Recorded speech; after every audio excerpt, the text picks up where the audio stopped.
انت يا حاجة، انت أم مياو؟ يا ابني أمه. في حاجة؟ في. ده أنا هندم ابنك عليكي. ابني خليه يجيب لك حقك. مش قادرة يا مياو. رجليا مش قادرة أقف عليها. ايه اللي حصل لك يمه؟ المعلم جنزيرة ضربني.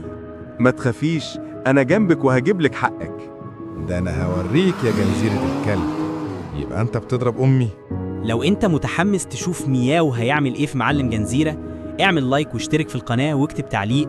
هات حق امك يا مياو. بتضرب امي يا جنزيرة؟ واضربك انت كمان. تضربني؟ ده انا هكسر عظم اللي جابك. خد دي ودي كمان عشان تبقى تيجي مع مياو تاني. يلا ياض ما اشوفش وشك تاني في المنطقة عشان تبقى تيجي مع حد تابعي تاني. لسه زعلانة ليه؟ عشان لسه محدش عمل لك لايك ولا اشتراك.